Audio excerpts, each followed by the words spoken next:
I can't hear you. Hey, everybody. It is 11 o'clock, so we're going to get rolling. We have over 300 people registered for this webinar. I am super pumped to have everybody join us because there is probably no topic where there are more questions right now than what the economic stimulus package looks like. And we brought in somebody who, as far as I'm concerned, is the preeminent expert, the person that's got at least right now, the best information that is available. So before we get rolling, I'm going to give it a couple of minutes so that we can get our Facebook live stream going. Anybody that's out there, if you don't mind, throw your name, where you're from in the chat box so I know you're here. Say hello so I know you can hear me. Would love to just see who we've got joining us. Go ahead, say hi, type something in there. If you've got a question that's hot and burning that you want to make sure that we get to, go ahead and put it in there. All right, we've got Marilyn, we got Jocelyn, Kelly Walker. Love it, love it. You guys there's a lot of you here. It's fantastic. So thanks for taking the time. So those of you who don't know me, my name is Matthew Miale, and I run the Miale team out of Keller Williams Realty in Central Connecticut. We are a pretty big team. We do about 400 units a year. Team is comprised of 15 full-time agents, myself, 5 administrators who are W-2 employees. So I'm in that sort of strange bucket in regard to this topic where I'm not only a 1099 independent contractor, I'm also an employer. I kind of fall into a lot of different buckets. And my hope today is that you guys are all going to get a ton of clarity about which bucket you fall into and what your biggest opportunities are. I'm joined today by Matt Carbray. And Matt, go ahead and unmute yourself there. And let's make a platform where everybody's available. So if you're not unmuted, just go ahead and mute yourself. That would be awesome. So Matt Carbray is a certified financial planner. He is a partner at Ridgeline Financial Partners. He works with a ton of real estate professionals. It's actually one of his key specialties. So he's got unique knowledge as opposed to some other financial planners in regard to what it's like to actually do the business the way that we do the business. He's not only a partner at his company, and not only does he work as a financial planner, but he's also owns the business. So he's also wears that entrepreneur hat. So he can really address this from a lot of different angles. So Matt's got a nationwide presence, and obviously if you have questions, if you have concerns, anything that comes up, we want you to throw that into the chat box for us. We will do the best we can to keep up with everything. If we don't get to your question live, because we're going to try to keep this to about an hour and 20 minutes, we will make sure we follow up with you. Okay, so with that said, Matt, why don't you introduce yourself? Tell everybody why you're here, what we're gonna cover today. Yeah, thanks, Matt, and thanks everybody for jumping on this Zoom chat. We're going to talk about everything that's going on with respect to the CARES Act. And as I said to Matt prior, I almost feel like I have to go back in time to the last 5 or 6 of these that I've done because so much has changed. So what I've done here is I've taken the presentation that I did originally, and then I did some updates as of April 8th, and then obviously some April 15th updates. So what you're going to want to look at as part of this presentation is anything that you see that is in the color of royal blue is a change that is as of today. So this presentation has been sent to Matt Erdman. It'll be sent to Matt Miale as well. And I welcome them to forward this along to you so that if you are following on this and you want to maybe take some time after the fact to go through the information so that you can better understand it, that will be made available to you. So again, as Matt had made mention, I am a business owner. I have nothing but the utmost respect and admiration for real estate professionals because slightly different from my business is the fact that you guys have to recreate yourself every January 1st. So I have a ton of respect for real estate professionals and what it is that they do. So I'm going to come over and share my screen now, and hopefully you all will be able to see this. And some of us have to recreate ourselves every 30 to 60 days, Matt, right? Like that's actually the thing that I think gives you a ton of credibility is understanding the unique way that real estate agents earn money, not only as entrepreneurs, but 60 to 90 days out from paychecks that are 1099 split with other people. It's such a unique business out there. And so your insight is going to be tremendously valuable for everybody. Well, that's great. And I appreciate you guys having me on here. So can everybody see my screen, Matt? Can you see the presentation? Excellent. Okay. So as you'll see here, we're going to talk about the SBA loan and grant availability under the CARES Act. And this is specifically and exclusively for the real estate community.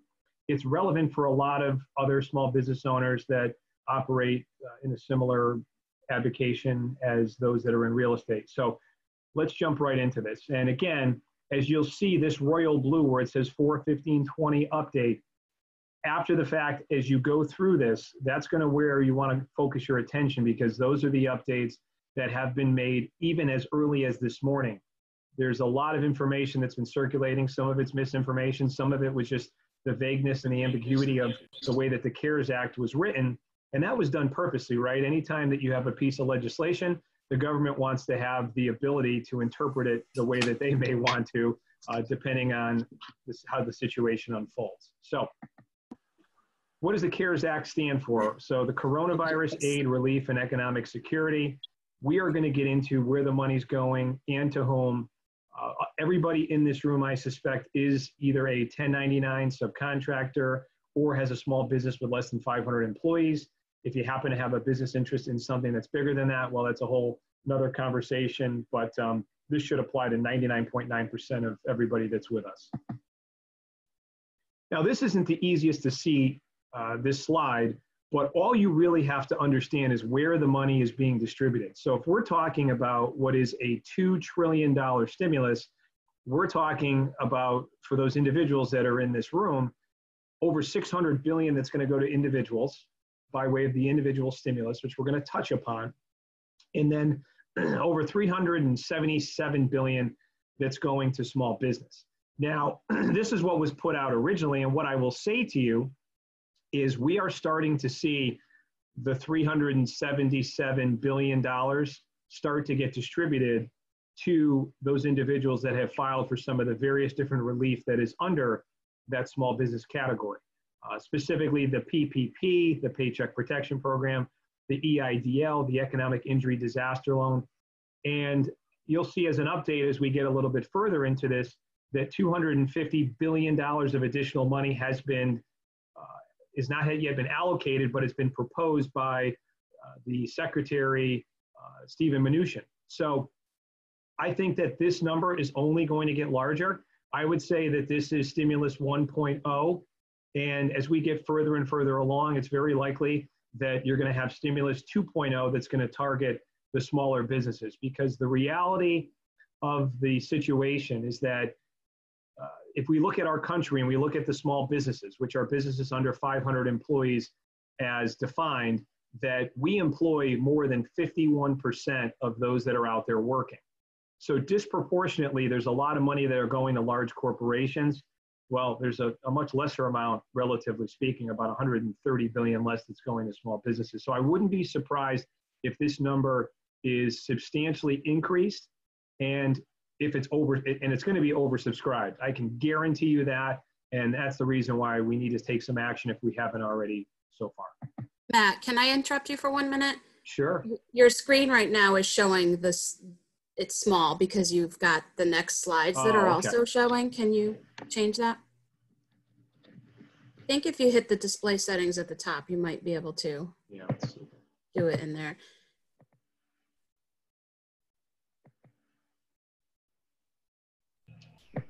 So while Matt's doing that, let me just chime in too. So having gone through this process, I actually think that I've had to, we initially applied for the EIDL loan, which was the first one that came out, I think 2 or 3 Fridays ago.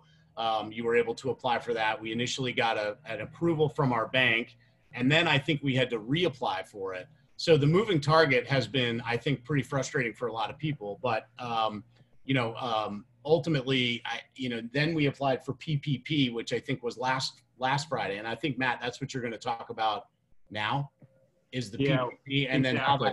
then how that impacts both people that have employees and then 1099s, right? Yeah, so absolutely, Matt. What I'm going to do is I'm going to look at 2 different examples. I'm going to look at an example for those of you that are purely 1099, you don't have any employees, and what that loan eligibility is going to be based on, and then also what the forgiveness is going to be based on, more importantly. Because anytime that we can get a loan that we don't have the responsibility to pay it back, well, that makes all the sense in the world. If we just need the loan regardless, it's still very favorable relative to the interest rate, the repayment term, and as well as the deferment that is a part of that. So, and I'm going to stop this as I get through some of the different parts and let the question and answers, or the questions come in, and then I'll follow up with the corresponding answer. So just what came out today, and I've even put some of these links on here. This is from the U.S. Treasury, and this was deemed to be their final rules regarding eligibility. So this is a very important link for you guys to look at, because a lot of the information that I have put in here is based on this. And this is where I go back to saying that so much has changed in such a very short amount of time. We're talking about 7 days since I last updated this, and things are changing at light speed. And so, just to jump in, a lot of questions on the chat box about whether these will be available. We will make these available on the RE Profit Facebook page as a file attachment. So after this is done, we'll not only put a recording of this presentation up, but also copies of this. So thanks. Okay, great. So the one thing that you have to remember, if you are a 1099 realtor, you will file a Schedule C, and the determination of what your loan is going to be based on is whatever that Schedule C amount is, but it's capped at $100,000 of Schedule C net income. So when you look at your 1040, which is your personal income tax return that you send into the government, the information from Schedule C feeds over onto your 1040. And that number could be 300,000, it could be 400,000. But for purposes of the PPP, the number in which you are capped is 100,000. Another stipulation is you must have been in business effective February 15th of 2020. Well, most people may not be in business to the extent that they were prior to this, but as long as you're still operating a business, you haven't shut it down, then you're still eligible for it. But what's of incredible importance is you having to file your 2019 Schedule C, because they are going to look at the expenses that you incurred for 2019, and that is going to be used for purposes of determining your loan forgiveness. Now, we'll get into the loan forgiveness, but the loan forgiveness, the clock for loan forgiveness is going to start when your loan has been originated and the funds have been released to you. That's incredibly important for those of you who operate with teams and W-2 employees that may have laid off employees, because the forgiveness is going to be based on payroll to a very large extent. So there's going to be an impetus for you to consider getting those people back on payroll if you have in fact laid them off, to be able to fully maximize the loan forgiveness aspect of this. The statutory deadline to file is June 30th, 2020. There's some planning that goes into that. Part of me says that everybody should rush to try and get their application in as soon as they can if they have not already, because the money is not endless. The other part of me says, well, maybe there's more money that's going to be coming due, and if you don't think that your business is going to be back online and fully operational for another month or two, and you're not going to bring those employees back on, do you maybe want to consider delaying the filing? Because again, that clock for purposes of forgiveness starts the day that that loan's approved. I don't want to give you any formal guidance on what to do. I think that if your business is still, for the most part, operating as it was and you're maintaining payroll, then you absolutely positively should apply today. If you feel as though, geez, it may not be until another 3 weeks or so, you can take that risk of filing later, but understand that there's only a certain amount of money that's been allocated right now, potential for more, but no guarantee that there's going to be another $250 billion, although I feel pretty confident in that fact. If you are a partnership, which some of you may operate as a partnership, you have to apply at the partnership level. The thought there is that most partnerships share expenses, rent, utilities, employee costs, retirement plan contributions. So if you are in fact a partnership, you need to apply at the partnership level and not specifically as a 1099 self-employed individual. Just got a text 15 minutes ago where someone unfortunately just realized that that is the case.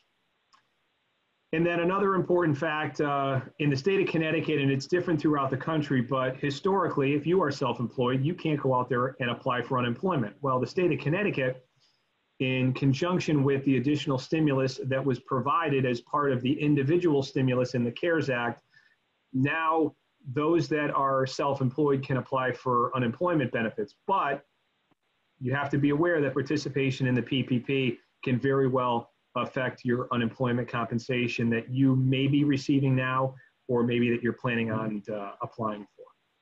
So again, that is very new news, probably within the last day or two, that all of this is starting to come out. So if we go back to our self-employed individual, remember that up to 100,000 of net income is going to be considered.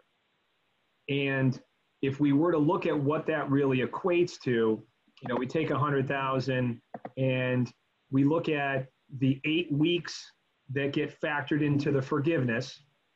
So if you, for an example, take 100,000 and you divide it by 12 and then you multiply it by 2.5, that gets you to what the maximum loan that is available to you. And I've done this calculation a million times, so I can tell you off the top of my head, it's $20,833.33. But you only are eligible to use 25% for non-payroll based expenses. You will see that in the calculation momentarily. But the good news is that for those that are self-employed that are not on payroll, you're not an S corporation, you're just a single member LLC, you file a Schedule C, you're a sole proprietor, that you are going to be able to get forgiveness up to $100,000 of net income. That is a very new development. We did have no idea in terms of how self-employed people were going to be looked at, because how do you really analyze a self-employed person's income over that 8-week period after the money has been extended for those that don't have an employees? It would be an incredible exercise for the SBA and their member lenders to really get to the bottom of that number. So they just said, we're going to look at what 2019 was, and we're going to base the forgiveness on that. So that is a very positive development for those of you that are structured as a self-employed realtor. Again, other things that can go into the forgiveness other than payroll or 75% of your self-employed income up to 100,000, interest on an auto loan or for a vehicle that you use to perform your business. If you happen to be part of a brokerage where you pay rent or even utility payments, if you have a triple net lease, personal property tax on a vehicle, that all can be factored into the forgiveness. You will see that in my example.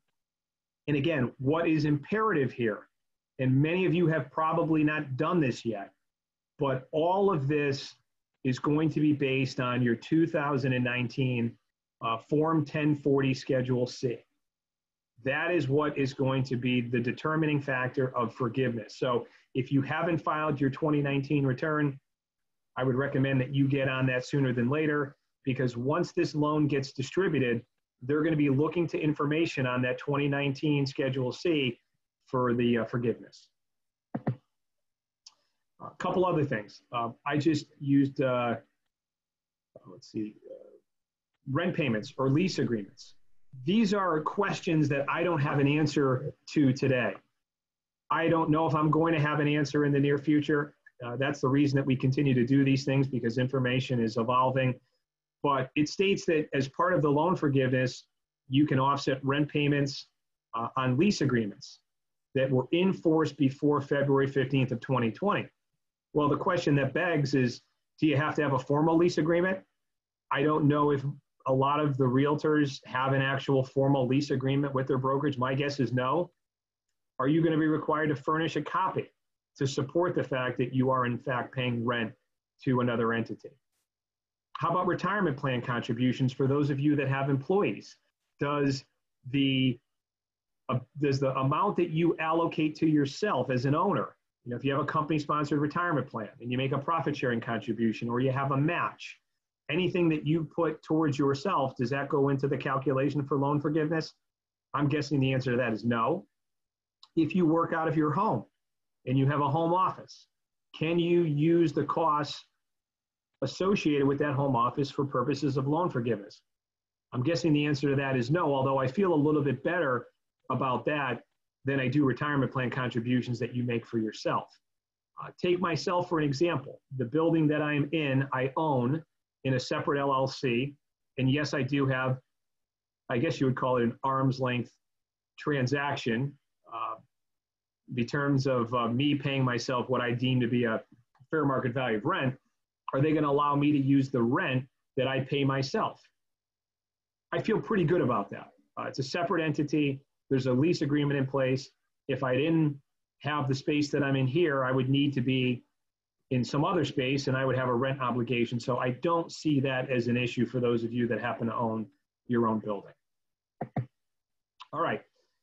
I'm going to take a quick moment just to pause and see if anybody has any questions about some of that introductory information before we get into the two examples. Yeah, Matt, a couple of questions came up. So one of the things that I've heard, and not necessarily from real estate agents, and I'm going to dive into a little bit of the payroll portion of this. And just to clarify, I think it's also really key to make sure that we differentiate the difference between those people that are applying through PPP for a payroll protection for other employees, and then those people that are applying for PPP as an independent contractor for their own state, because for their own income that might be lost. So first question is in regard to, some companies, some businesses had to lay people off, and then they're planning on rehiring, but some of those people may not be available. So that my understanding was it's a head count question and it's a total expense question. Is there an answer to that? Whether the actual the people that are rehired, like restaurants, for instance, laid off their entire staff, and then some of those people they've moved on to other things and they're not going to come back to that restaurant. Do you have any information about that? Yeah, I do. So I'll speak specifically about the restaurants because we communicate with quite a few of them. And the restaurants are bypassing the PPP, and in lieu of that, they're applying for the EIDL. Yeah. And we're going to talk about this EIDL, which is an advance of $10,000 with the potential to get up to $2 million. And restaurants that are experiencing revenues that are down at least 50% are not going to get much assistance with the PPP because they've laid everyone off and they need the money now. What you're going to find is any sort of a business that is in an industry that has effectively been shut down either by decree from the various different states as not being an essential business are going to bypass the PPP and apply for the EIDL. But to fully answer your question, they are going to be looking at people that were on the payroll leading into this and people that are on the payroll leading after the loan has been originated. And they're going to look at, the seasonality of your business and real estate. I guess it's hard to make a case that there's seasonality. I mean, we know that there is, but the IRS doesn't look at it in terms of other businesses that really have to be shut down in certain seasons. And there will be a full-time equivalency calculation that's going to be factored into that.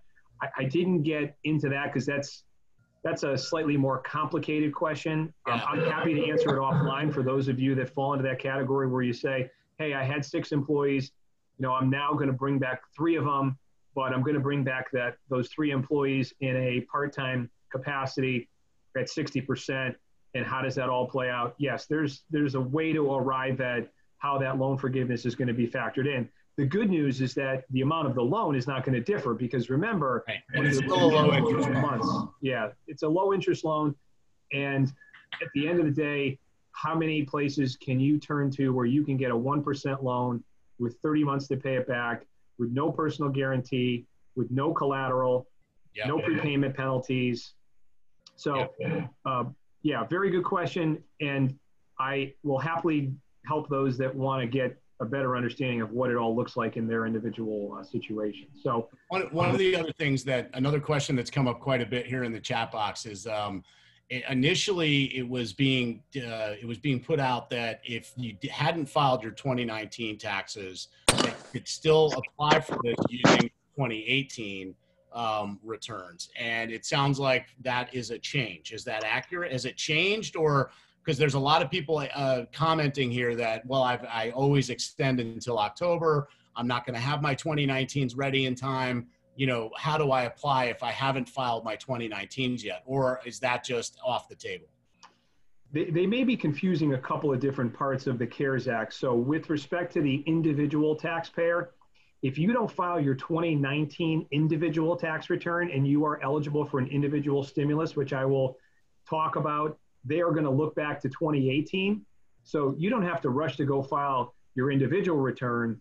But for purposes of the PPP, when it comes down to the loan forgiveness aspect of that, which again, it could be 2 months from the time that your loan gets originated. So let's just say, for argument's sake, your loan gets originated on May 15th. Well, you have until July 15th. And so that should give people enough time. As we may or may not know, for those of you on the call, the individual deadline to file your federal and state income taxes, which was April 15th, has been pushed out to July 15th anyway. I know some of you may even take it a step further and push it back to October 15th for purposes of making retirement plan contributions. Is a very common one. But the PPP states in the most recent guidance, which you can find from the U.S. Treasury in the link that I provided, that they are going to look back to your 2019 information in terms of arriving at the forgiveness aspect of this for those of you that are self-employed. In terms of, well, let me clarify. So that's in terms of arriving at the forgiveness aspect, but is that also relevant to getting approved for the loan? I think that's the key question. Yeah, okay, good. Saying, so I haven't filed yet. I want to apply. And I know that my 2019 will dictate what I'm going to be eligible for forgiveness on. Sure. But I want to apply now, but can I apply, or do I have to hurry up and rush and file my taxes first? I applied personally on April 4th, which was the day after I was eligible to apply. There was an April 3rd opening for those that were incorporated, which I am. And I used all my 2018 information because I had yet to do 2019. So do not worry about rushing to file your 2019 for purposes of getting approved and using the data from the prior year. But when the forgiveness comes along, it does state in there that they're going to look to 2019 information. So that's a really key clarification, in that you can apply for this without filing your taxes. Just be aware, figuring out how much of it is going to be forgivable is going to be based on what you actually file in 2019. So you may not know what that forgiveness looks like. Okay, that's an awesome clarification. Thank you. All right, so let's talk about the self-employed realtor here. And let's look at 2019. Let's just say that you applied based on 2019 information. Your net income was $120,000 from your real estate-based activity. You paid rent of $6,000. You had car expenses of $3,000. We don't yet know whether they're going to look at auto lease payments as something that can be forgiven or not. It's not going to be relevant in this example, as you'll see as we move forward. So let's get to this individual's loan amount. Remember, they're looking at self-employed income up to $100,000. So we need to take $100,000, we need to divide that by 12, which gets us to 8,333.33. Then we multiply that by 2.5. And as you can see, that amount that I referenced prior in the call, that 20,833.33 is the amount of a loan that this person would be eligible for. The key word is loan. Now we're going to get into where the loan becomes a grant and becomes forgivable based on this fact pattern here. So again, we're starting at the top with the PPP loan. Then remember, after the loan has been originated, they're going to take 8 weeks. So 8 divided by 52 of your 2019 Schedule C, which again is capped at $100,000. And that amount is this number here, $15,384.62, which is 73.8% of the loan amount. Remember, we can only use 25% of the loan for non-payroll or self-employed income. So if we look at what 75% otherwise would have been on this total loan amount, it's $15,625. So we're going to lose a little bit of that loan forgiveness just by way of the calculation here. We're going to lose $240.38. Not the end of the world at all. But we still have a remaining amount if we take the starting amount minus 8 weeks out of 52 of $5,448.71. Well, the additional rent payments that I'm making to ABC brokerage of $500 a month are greater than that amount. So therefore, of the full PPP loan amount, minus what I'm losing, because again, I can only use 25%. In this case, it would really have been a higher than 25% amount. It would have been 27.2%. So I'm getting a little bit of a haircut. But look at the amount of the loan forgiveness here. It's almost the full amount of the loan. I'm losing a very small, minuscule amount, but I'm getting 98% of the loan forgiven. For those of you that 1099 individuals, so maybe you have members of a team where you split revenue and it comes to you and then you 1099 people, you can't use monies that you pay to 1099 people to be considered for purposes of payroll. So keep that in mind. My office is the same exact way. Revenue comes into me, revenue gets distributed to various different members of our team. They get a 1099 as well as a W-2 in my case. I can't use that. I cannot use 1099. That is, Matt, that is a really, really important distinction for real estate agents that are running teams. The bottom line is that 1099 independent contractors will apply for PPP on their own. You can apply for your 1099 income on your own, but if you run a team and you pay out cost of sale to agents that are on your team, even though that shows up on your P&L as part of the business planning that you do and as part of your monthly dashboard into your business, that's not money that would be forgivable under this calculation. Correct. So that's the individual realtor. And again, what you're seeing here, which I think is as favorable as anything that I have seen to this point, is the fact that they're going to look not at what you produce the 8 weeks after the loan has been originated. They're going to simply base the calculation on the prior year. And I think that's important for a lot of you in real estate that are still kind of, it's going to take a while for all of us to come out of this. It doesn't matter where you are in the country. I think the whole country is effectively shut down. Whether certain states get back online earlier than others is to be seen. I think real estate professionals will be some of the first to be able to get back out there doing their thing because they don't congregate in very large groups in terms of showing homes and that type of stuff. So, but the good news is that they're not going to look at the 8 weeks after the loan has been extended to you to say, okay, what was your revenue or net income during that period? They're looking back to 19. That's as favorable as I think you can possibly get. Yeah, I think that's a really, really important distinction. And the reason is that, you know, if you're, whatever your year was, we all know in real estate that sometimes our years are bigger, better than other years. The bottom line is that the impact of this will be able to show up after an entire year, which will, because if there's a bump that shows up in fourth quarter, all of that's going to get calculated into it. So that forgiveness, that's important.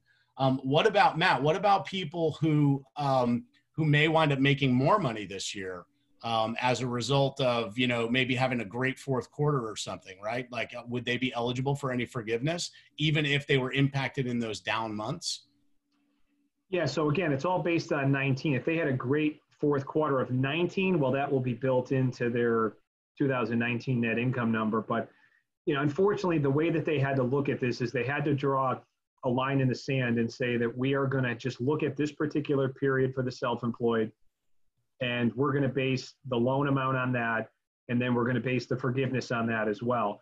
And it's really a benefit for those individuals that coming out of this really struggle, because you may have had a banner 2019. I mean, everybody I talked to in real estate, 90% had as good of a year as they've had in many, and I hope that's the case with all of you.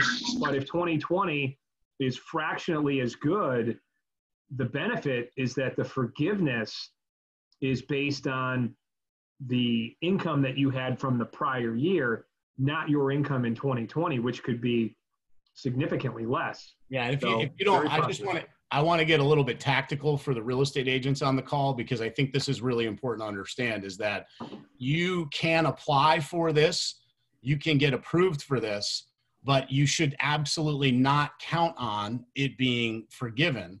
as a loan, as a grant. It's still going to be low interest rate loan. But if we, depending on, none of us know what the impact of the coronavirus and the shutdown is going to have on our business. And if we hit a massive spike in fourth quarter, and you wind up making more money this year because there's a rebound effect from the impact of this, and we're still experiencing lower than ever inventory. So it's really important for you to just have your finger on the pulse of what your income is as you go through this. Don't count on a forgivable loan. Matt's 100% right. It's very, very generous. And yet some of you may make more money this year just by accident. And that's important. If you make more money, none of this will wind up being forgiven. Is that a fair way to put it, Matt? Well, not as of right now. I mean, what they're saying is if you knock the cover off the ball in 2020, there is nothing in there that says that they're going to then look in 2021 back at your 2020 numbers and use that for purposes of determining what's going to be forgiven. That's the good news. There's still some guidance that I expect to come out, but it's a daunting task for the SBA and their lenders and the Treasury, for that matter, to try and scrutinize and look back at additional financials into the future. Yeah. So I would say to you, feel confident that the forgiveness is going to be as is, as we sit here on whatever it is, April 15th today, or April 15th. I feel pretty confident that this is how it's all going to work, because the guidance that the Treasury put out either last night or this morning confirms that fact. So that's really good news in all of this, because prior to that notice, I would have said, just as you alluded to, Matt, that apply for as much as you can, but don't be 100% convinced that it is going to be fully forgivable. I feel a lot better now that with the recent guidance that a lot of this is going to be forgiven. But again, keep your hand on the pulse of what's going on here, because information is going to continue to come out, and hopefully they don't change things and say, okay, the forgiveness is going to be now based on the 8 weeks of production that you have after the fact. That's going to be an amazing undertaking that the Treasury and the SBA and their lenders just probably don't want to get involved with. I think that's a really important point. So thank you for that. I'll let you jump back in here. So let's go to the Warren Buffett real estate team. Warren Buffett has, and again, this could be a team where you are a single member LLC and you file a Schedule C. You can also be a team where you're an S corporation. I know that there are a fair amount of teams that have made the move to become an S corporation. It'll work pretty similarly between the two entity structures. I mean, we could have a whole nother conversation about S corporations and why that could really be a strong consideration. I'm an S corp myself, but we'll just assume that the numbers here are the same, whether you're a Schedule C or whether you're filing an S corporation return, which is Form 1120.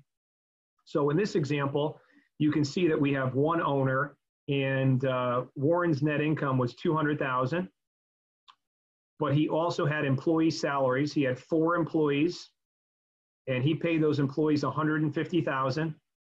Important to remember that if you have employees that you pay more than $100,000 to, they are capped at $100,000. So in this example, we're assuming that no one is making above $100,000, that they're all in the $35,000 to $40,000 range. Warren has rent of $10,000, car expenses of $3,000. He has an employer-paid health insurance program. His cost, his contribution is $12,000. He has a 401k plan with a safe harbor match and a profit sharing feature in which he puts $8,000 in. And then he has payroll costs, which are the considered FICA, Social Security, and Medicare. So for those of you that have employees, you know that the employee is responsible for 50% of Social Security and Medicare costs, and the employer is responsible for the other. Social Security is 6.2, Medicare is 1.45. So we add that up, we get 7.65 times 150,000, and that is the corresponding payroll cost. So now let's get into the loan amount for Warren and his group here. first and foremost, he's going to take himself. And remember, it's capped at 100,000. So Warren cannot take 200,000 and divide it by 12. He's got to take 100,000. And he gets to that all familiar number, that 8333.33. And then he multiplies that by 2.5. Then he takes his employees and he multiplies that amount after dividing by 12 times 2.5. And he gets the 31,350. Warren's total loan would be 52,083.33. Pretty simple to see how we get to that number. All you really need to do is focus on the monies that were paid out in salary and the net income to the owner. If this was an S corporation situation, well, depending on what you pay yourself as salary would be what would be used here. If you paid yourself a salary of 200,000, well, it's 100. If you paid yourself a salary of 60,000, it would be 60,000 divided by 12, which is 5,000 times 2.5, which is 12,500, I believe. So the S Corp structure, those that pay themselves a very limited salary, because there's reasons behind that, you are going to find yourself getting a little bit lesser of a loan than those that are Schedule C. So there's the loan amount. Now let's get into forgiveness here. This is slightly different because we have to not only look at payroll, but we also have to look at non-payroll expenses. And what you'll find here is we started out with our loan amount of $52,033.33. We took 8 weeks over the course of a year, and that's the amount that can be attributable to the owner. Then we took 8 weeks out of 52 of employee wages. So it arrived at an amount of $38,461.54. Now remember, we can only use 25% for non-payroll based expenses. So we are going to lose out on the difference between $39,025 and that $38,000 number. So effectively, we're losing out on $563.46. The individual 1099 realtor lost out on a proportionate amount. I think it was $200 and change. But we are getting a substantial amount of that loan forgiven because we kept our people on payroll. That is what is key here. And when the determination is for forgiveness is the 8-week period after the loan has been extended to you. That is when the clock starts. So for those of you that have laid off people, as that money hits your bank account, that is when you're going to very strongly want to consider getting those people back employed to take advantage of the forgiveness. And then we talk about what's remaining for forgiveness. And we start with our original loan amount. We subtract out this number here. And that's what's also eligible for loan forgiveness. But remember, our additional expenses were far above and beyond that. They were $44,475, much greater than this number. So what happens here? Our loan forgiveness is, again, 98% of what the loan was. But to really get to that high level of loan forgiveness, it is going to be contingent on you having those employees on payroll. And I read an article that was, I want to say it was CNBC, and it was a brewer up in Portland, Maine. And they applied for the loan. They got approved much faster than they ever could have wanted. They did not have the ability to say to their lender, hey, you know what, can I push this loan off to May 15th? The lender said, no, the loan is being distributed to you, and that clock starts now. And they said, well, we're still shut down. We can't operate our staff the way that we once did. And they're getting a very low interest loan with very favorable terms, but they're going to lose out on the forgiveness. So I still would recommend that you proceed with applying, because I just am seeing the facts and figures relative to the amount of loans that have already been applied for. I think I saw a number today that was something like 300 billion has already been applied for. And remember, we're talking about a starting number of $377 billion. So I don't know. The money is not endless. And again, the government is going to do more, in my opinion, but I wouldn't take that risk. So, hey Matt, I just want to jump in. There's a thread going in the chat box, and I think you covered this, but are you going to give an example of how a 1099 independent contractor real estate agent would also get to the forgiveness calculation? I did do that already. I thought we covered that. So I just want to clarify, because there's about 7 or 8 people on the thread that are saying, you know, can we apply if we're simply, you know, we're a real estate agent with no employees? And the answer is yes. Absolutely. Absolutely, you can. And this is this is how you would go about doing that calculation. It's still capped at $100,000. And it's based on your income, and that was what we covered a bit ago. So just want to be really clear for everybody that's on here. If you are a 1099 independent contractor real estate agent, that's what Matt was talking about. You absolutely can apply for it, and this is how the calculation of forgiveness would go. Yeah, here it is here. Here's that example. And again, Matt, you can distribute it, but here's how we arrived at the loan amount and then the forgiveness for a self-employed individual. Yeah. Okay. All right. So I'll talk briefly about the individual stimulus because I talked at length about it the last time we did one of these. But these checks are going out today. I actually had a client that texted me and said, hey, Matt, good news. I got my individual stimulus, but I also didn't get what I thought.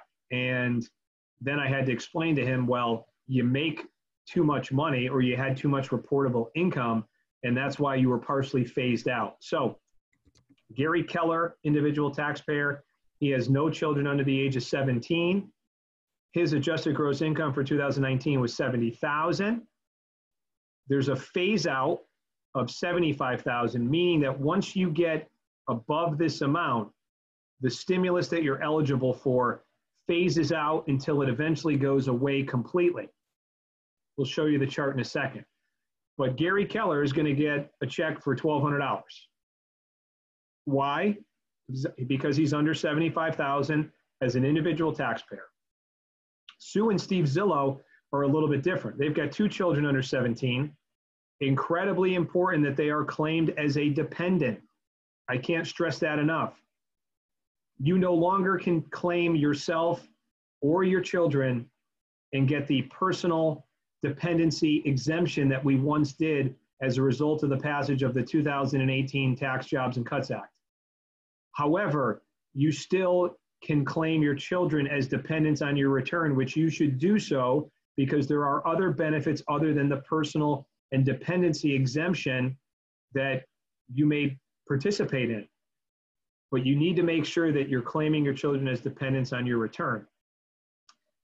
Stu and Steve Zillow have adjusted gross income of $165,000. Well, for a married taxpayer, the phase out starts at $150,000. They're caught in it. And that results in them getting less than what they would previously get if they were below $150,000. If Sue and Steve were below $150,000 with 2 children, they would have received a check for $3,400. $1,200 per person times 2, $500 per child times 2, $2,400 plus $1,000, $3,400. Steve and Sue are going to get a reduced amount because of the fact that they fall out in this phase out range. If you are trying to figure out what you're going to get, here is a great calculator. Go on there, but you have to know your adjusted gross income. Here's another very good chart, depending on if you also file as head of household, which some of you may. Individuals, married couples, head of household. At $75,000 and below, there's the $1,200. $150,000 and below, there's the $2,400 if you're married. For head of household, it's $112,500. And you can see it eventually goes away at $99,000 if you're an individual, $198,000 if you're a married couple. Head of household, $136,500. Pretty self-explanatory. And another chart that just kind of shows the Zillows, unfortunately, married with 2 dependents, are somewhere in here. Their income is about $165,000, I believe, And that's why you're starting to see that they're losing out on some of that individual stimulus. Now, what we have to understand, which I think very few people understand, is the definition of adjusted gross income. I think if we put a poll up right now, everybody would say, well, geez, Matt, you know, that's either my gross receipts from real estate activities, it's my 1099, or they may even say, well, I bet you it's my Schedule C. And both of those are wrong. What you have to understand is that your adjusted gross income includes wages, dividends, capital gains, business income, retirement distributions, but then there are adjustments such as educator expenses, which very few of you probably have unless you're a teacher moonlighting, student loan interest, alimony payments, but only alimony payments for divorces that were entered into prior to the Tax Jobs and Cuts Act, which now made alimony non-deductible. But most importantly, and I've underlined it for a reason, contributions to a retirement account lower your adjusted gross income. That's huge in so many different ways. One is, well, now you can maybe allow yourself to take advantage of reducing your adjusted gross income so you don't pay federal or state income tax. You can make yourself more likely to qualify for the stimulus, which is also important. So we'll get to that in a second. But what you also need to know is that if you have not filed your 2019 tax return, you still have time to make a contribution for 2019 to take advantage of the stimulus. All right? So when we talk about the individual stimulus, and this question was brought up a little bit before, the question was, you know, geez, Matt, what if I haven't filed my 2019 return? For purposes of the individual stimulus, which is different than the PPP and the forgiveness aspect of things, they will look back to your 2018 return to make a determination as to whether you qualify or not. Now, there's a lot of planning here. So if we know what those adjusted gross income thresholds are, which we do, and we know what our 2018 adjusted gross income is because we ideally have filed our return, if we expect to be able to qualify based on 2018, but we don't think we're going to qualify based on 2019, well, you may not want to file your tax return and allow the government to base your stimulus on your 2018. So let's go back to our Zillow family here. Let's just say in 2018 that they had adjusted gross income of $145,000, whereas in 2019 it was $165,000. If they held off on filing their 2019 tax return, the government is going to base their stimulus on 18. They would have received $3,400 instead of $2,650. Now, they eventually have to file 19, and the question I'm sure that you all have is, okay, is the government eventually going to catch up to the Zillows? And the answer is no, because they are going to look back, and if you were not to have been an individual that would have qualified, there is nothing in the CARES Act that says they will come back after monies that were paid out to you that you otherwise shouldn't have received. Inversely, if you filed 19 and you were above those thresholds and you got a reduced amount or you got nothing, the government is going to look at your 2020 return in 2021 and say, would you otherwise would have qualified? And if you would have based on 2020, you will be eligible for stimulus. So it's kind of like getting your cake and getting to eat it too. You can pick and choose what tax year you want to use. If 19 results in you being disallowed or getting a reduced amount, but 18 doesn't, I'd say hold off. If 2019 results in you getting a full stimulus, great. And even though in 2020 you may not qualify, they can't come back after those funds that have already been distributed to you. There's nothing in the Act as of April 15th that would provide for the government to take back funds. Remember, the tax filing deadline's been pushed out to July 15th. You can always file an extension. You do not need to file an extension today. So today is April 15th. If you are an individual taxpayer, you don't have to rush to your tax service or your CPA to file an extension. It is an automatic extension that the IRS has provided. But if you want to extend it further, as a lot of you do, which I do every single year, you will have to file for an extension as you get close to July 15th, where you can extend it out to the normal date, which is October 15th. If you're an S corporation, your deadline is today. That would be me. I filed an extension because I am in no position to file my tax return for my S corp, but you do have to file an extension. You can do it electronically, but don't confuse S corp extensions for individual extensions. Individual extensions, nothing required up to July 15th. S corp, you do actually have to fill out a form. So let's get to how we can get our adjusted gross income down. And I wouldn't just say that this is specific to the stimulus. The stimulus is helpful, but what you can in turn do to get your income down so that you pay less income tax. If you are self-employed, most of you most likely either have a SEP or a solo 401k. Contributions can be done up to the tax filing deadline to include extensions. So an extension to file a return is not an extension to pay. When your taxes are due, which traditionally are due on April 15th, it's now July 15th. So when July 15th comes, you've got to pay whatever you owe. But you could say to the government, I'm going to make a SEP contribution of $40,000 and not have to make it on July 15th. You can make it up to October 15th. You're getting credit for a contribution that you have yet to make. So keep that in mind. If you have a company-sponsored 401k, like many of you do because you're part of a team and you have certain requirements when you have employees with a retirement plan, such as discrimination testing, you could make a profit-sharing contribution, which again, when you make a profit-sharing contribution and you have employees, based on a formula, that money gets distributed amongst those that were on payroll that met the qualifications, but that could further reduce your adjusted gross income.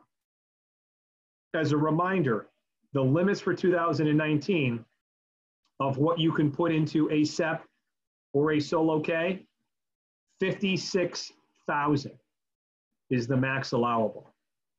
Your ability to get to that level is going to require you, depending how you're set up, of having net income of about 280,000, because they take 20% of this number, and that's how we get to 56.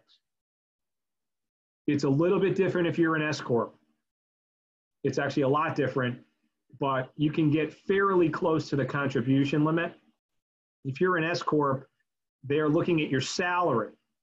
So if you pay yourself a salary of 100,000 and you're under the age of 50, that calculation is 19,000, which is the amount you can defer into a 401k, plus you can take 25% of your W-2, which is 100, which is 25,000, and you can get away 44,000. So the S corp has its pluses, it has its few negatives. One of the few negatives with the S corp is that you can't get as high of a contribution as you could if you were just a Schedule C with the same amount of income here. If you're over 50, because there's a catch-up contribution, which is another 6,000 on top of the 19, you could get to 50. You've now closed that gap a little bit. So things you can do now, even though the year has passed us by and we're in 2020. This is the best advice that I could possibly give any of you that are in a high deductible health plan. I will pound the pavement on this forever until they change the law. The greatest vehicle in the tax code, unequivocally, is the health savings account. And why is that the case? It is the only vehicle that is triple tax exempt. There is nothing that has the same features. Money that goes in is tax deductible. Money that grows in the HSA, there's the ability to invest HSA dollars, and only 11% of people in this country do that. I think that number will be 80% 5 years from now, as education gets out there. And then money as it comes out is tax-free. So tax deductible going in, no tax due on the growth, tax-free withdrawals. Find me something in the tax code that looks like that. You will not. It's the greatest thing that's out there. If we look at the studies that have been done, Fidelity did a study. The average retiree will have somewhere between $250,000 and $400,000 of medical expenses in retirement. How are we going to pay for that? Wouldn't it be great if we had this nice HSA balance that we could use tax-free to pay for those expenses? The list is long, folks. It'd probably take multiple pages, but almost everything qualifies for something that you could pay out of the HSA and that have it be considered subject to taxation. What you have to know is whether you have a high deductible health plan. Now listen to this quickly. A high deductible health plan doesn't mean that you just have a high deductible health plan. It means that your plan is coded as a HDHP, a high deductible health plan. If you don't not know the answer to that, contact your benefit broker, contact the insurance company that you have your insurance policy through. It has to be HSA compatible for you to make an HSA contribution. And here are the limits. All right, so we talked about ways to get your income down. Here's our calendar. Our typical filing deadline, April 15th, now July 15th, can extend out to October 15th. So all pretty standard stuff there.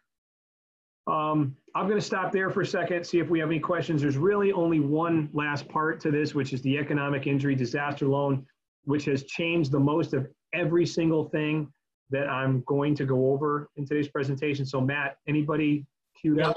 Let me run through the chat box here again. A lot of really good questions, guys. Some of these questions are real specific, and what I will commit to is that we will get you an answer. We've got your email from your registration, and we'll email it to you. So one of the questions here says, what if I have multiple sources of income? I'm an agent and I also have a 1099 from another company or a W-2. Can I apply based on the one source of income being one or multiple sources of income to the PP? Yeah, so it depends if the W-2 has been originated by a company that you own or not. If you receive a W-2 from someone else, then that's disallowed. So the only way that you would receive a W-2 is if you're an S corporation, or I doubt anybody's a C corporation. I mean, those are dinosaurs, and unless you're in some sort of I think it's like some people might have part-time jobs, like maybe they've, maybe they're a W-2 for a small company. They do, I'm going to use a random childcare, but their primary is real estate, but they get a very small W-2. What would happen for them applying? Yeah, okay, that's better clarity. So let's just say that I am a 1099 realtor.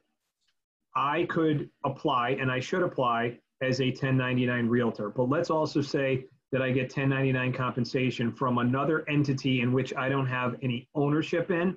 You could also, based on my understanding, apply under that as well. So if you're a realtor and you also provide, you work for an appraisal firm, which I guess would be a conflict of interest, but for argument's sake, let's say that's actually a great example. There's a lot of people that do that. Or maybe somebody's a realtor that works for a staging company and gets paid for doing staging or something like that. Yeah, so then you would actually have to apply multiple times for each of those. Yeah, so that's a good question. All right, so and then it's the conversation is kind of still out there about I'm an independent agent. I apply for PPP.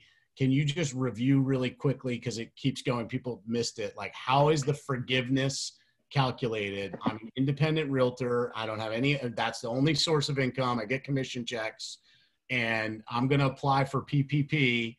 What is the formula for which it will be forgiven? I just want that's a majority of the people here. So I just want to make sure that we get a lot of clarity about that. I know you covered it already, and I'm sorry to make you go back. Yeah, no, and again, this is all very new because I would not have been able to answer that question a day ago. So, well, and by the way, I do want to put that out there. Matt is the preeminent expert on this, which means that he probably stayed up all night reading it, because this stuff is coming out hour by hour. So some of this, I just do want to say to everybody that's here, give us some grace and forgiveness on it. literally changing day by day. We're figuring it out. So we just thought it would be valuable to get you what's up to date at this point. So yeah, great. And you're not wrong, Matt. I mean, I was up the other morning at 4 a.m. for a Fox News segment to talk about all this stuff. So I'm living and breathing it, as we all are. So here's our example of the self-employed realtor. It's very easy to get to the loan amount, right? That's the easiest part. 100,000 divided by 12 times 2.5. We're all on the same page there. And one interjection. If I made 200,000, I can still apply, but I will only get credit for the first 100,000. Correct. Yeah. You just want to make, because somebody else said I make over 100. Does that mean I get nothing? No, you're still going to qualify for that 100. You're just not going to qualify based on the percentages. 100 is going to be your cap. So got it. Absolutely, Matt. So, and then we look at 8 weeks. The key is the 8 weeks after that loan has been extended. They're not going to look at what your revenues were, your net income in that 8-week period, but they're going to take 8 weeks out of 52 from your Schedule 19 or your 2019 Schedule C. And that's where we get to this number. Okay. Yep. So that's the amount that will be forgiven off of this number. Yep. Before we get into some of those other expenses that I alluded to in the prior slide, such as rent, car expenses.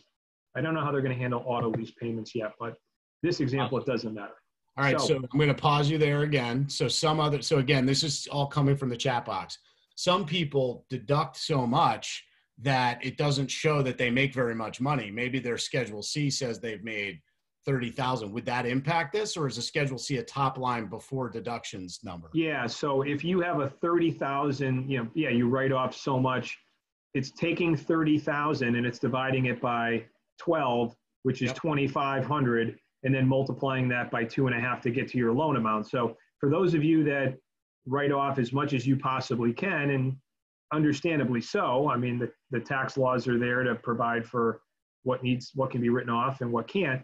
I would say to you that you're just going to have to realize that what the loan is going to be much lower than you may expect. And the forgiveness correspondingly is going to be lower. But if I'm using my $100,000 example, and it would work the same for 30,000. Yep. You just look at these numbers proportionately. You'd really take this number and just divide it by 3.3, and that would tell you how much the loan would be. And then it would tell you how much the forgiveness. So if I'm a $100,000 realtor or above, the amount that I'm getting forgiven, because I also pay myself rent and other expenses, is going to be almost the full loan amount. Yep. I don't know if someone's drawing on the screen. I don't think that's me, but I don't know if anybody can see those yellow lines there. Yeah, it's not me either, but it's cool if somebody could teach me how to do that. We could have a lot of fun on our Zooms moving forward. So yeah, absolutely. I don't know who's doing that. All right, so good questions there. I'm going to pull up. Yeah, this is from the SBA.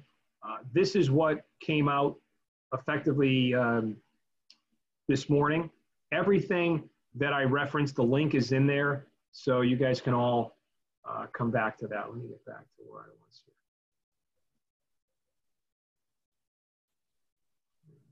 Hold on one second, I'm just going to get back.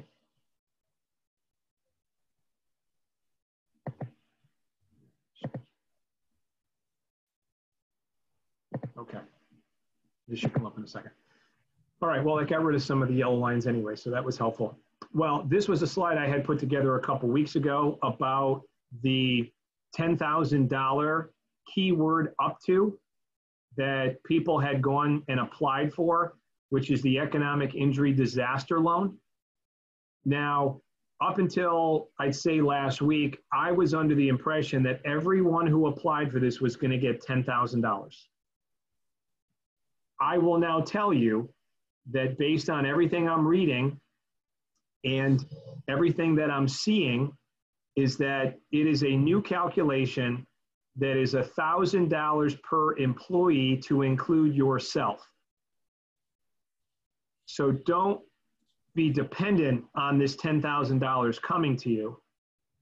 And there's actually a really good website that I will get to in a second that shows you businesses throughout the country that have provided their own data, what amount has been approved for the PPP, what amount has been approved for the EIDL.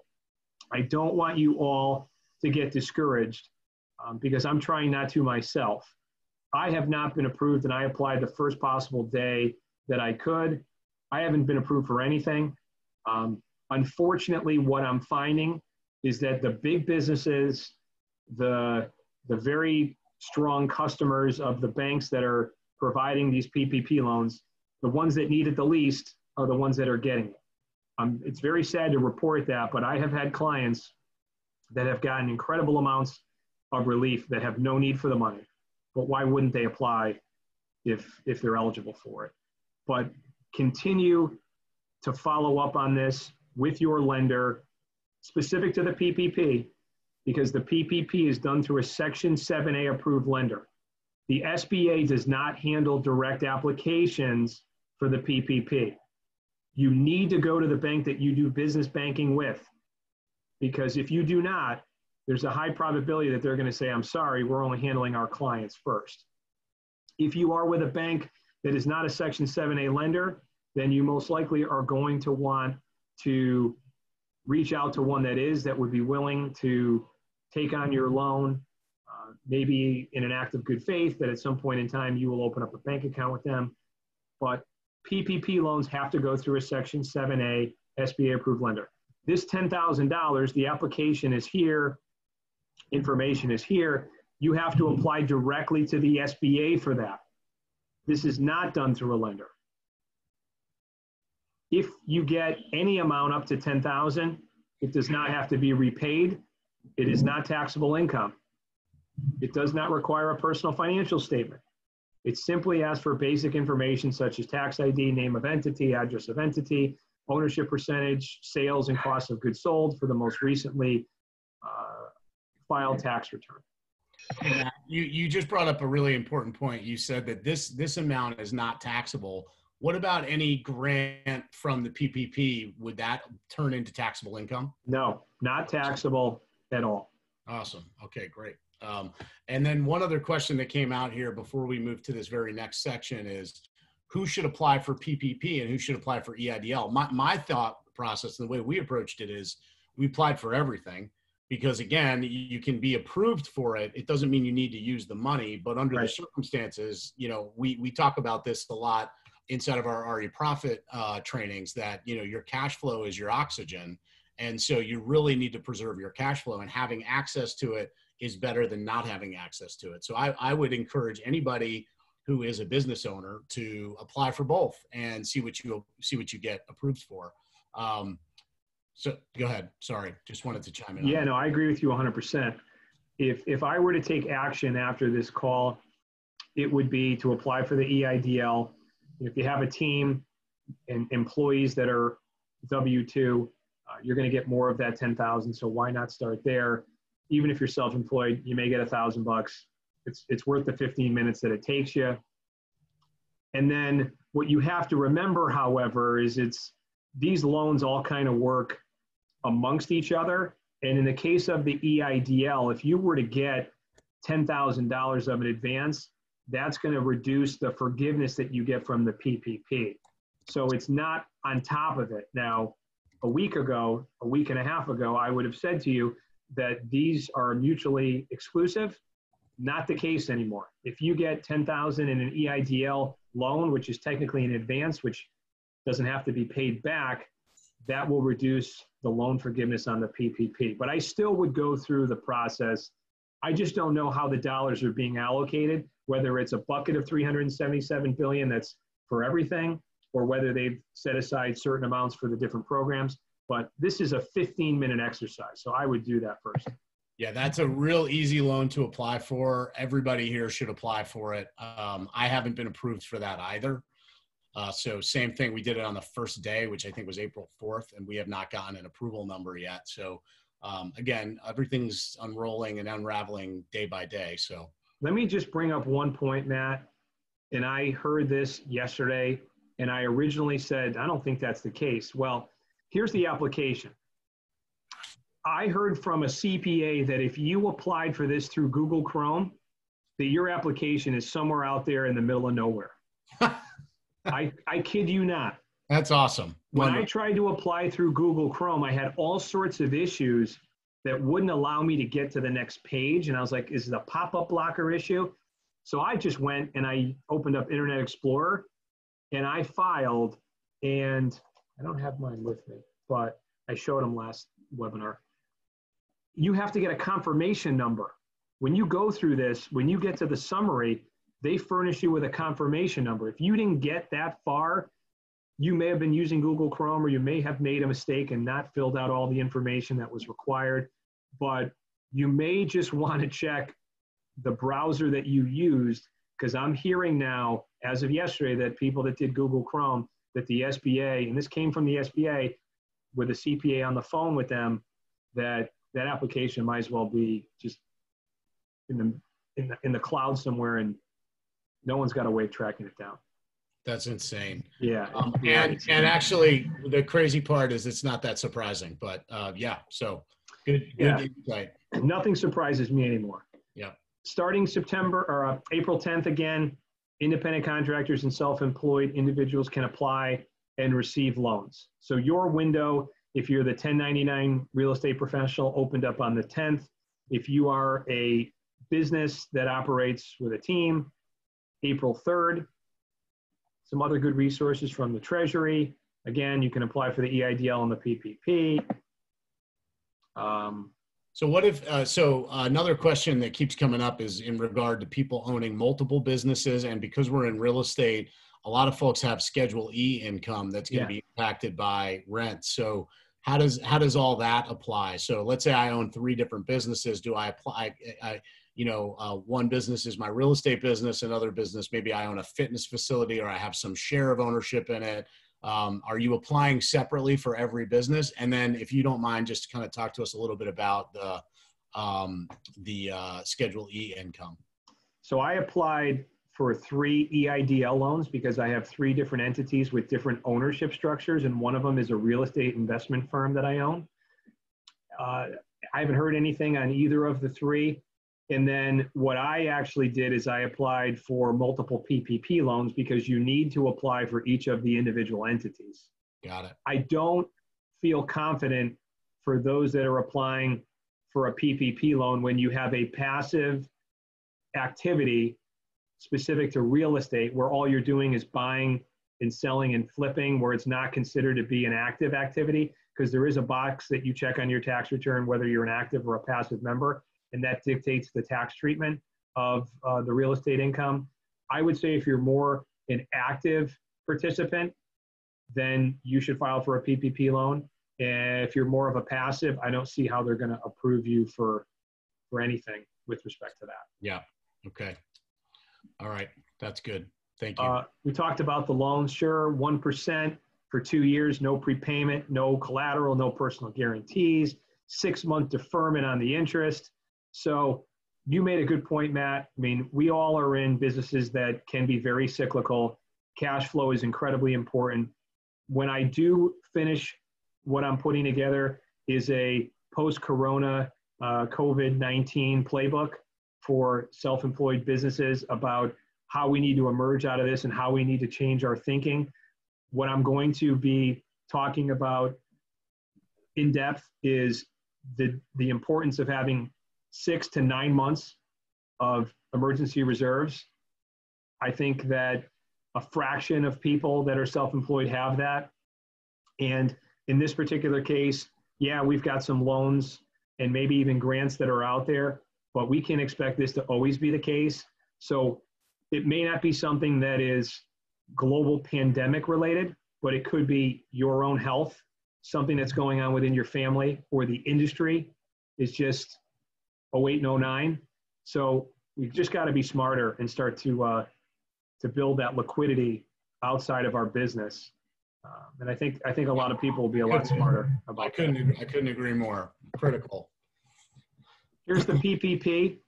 Here's the actual Paycheck protection application. Very self-explanatory. 4 pages. Only 2 of those pages actually need to be completed. The other two are disclosures. But again, average monthly payroll times 2.5, number of employees they ask for as well. And that's where you arrive at your loan amount. Very simple, straightforward application, could not be easier. All right. We've talked about a lot here, and I'm pretty much wrapping up, and I'll stick around for questions. So apply for the economic injury disaster loan. Could be 10,000, could be 1,000, could be anywhere in between. But it's non-taxable, there's no need to repay. Look at 18 and 19 with respect to the individual stimulus. If you are one that qualifies in 18 but not 19, well, hold off on filing 19.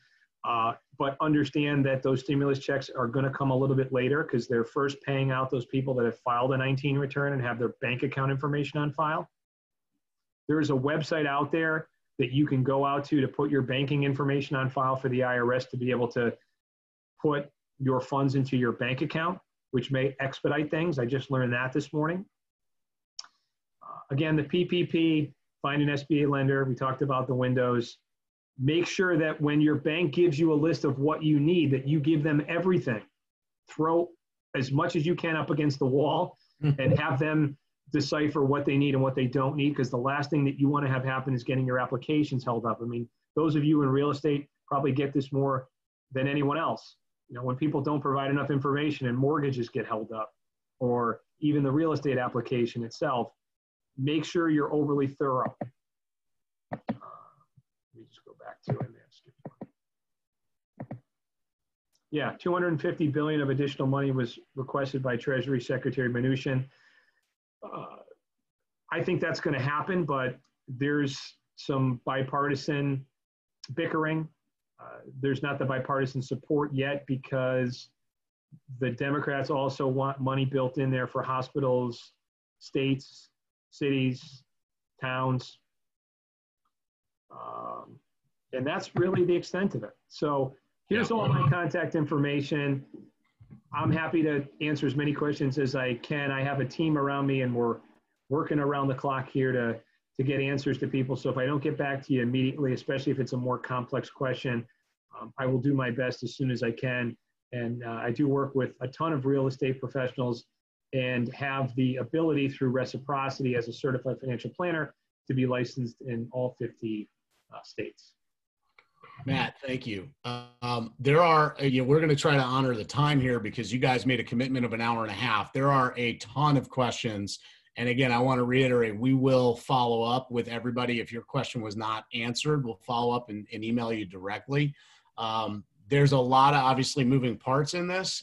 And obviously those of you guys who also don't know me through my real estate team, know me through RE Profit. And hopefully many of you guys came here because you're users and your books and your finances are in perfect order and you're ready to file and apply for all these different loans. But those of you who are not, RE Profit is a software platform that was built by myself and my business partner, Matt Erdman, which gives you direct and instant access to a profit and loss statement inside of your business, calculates an ROI.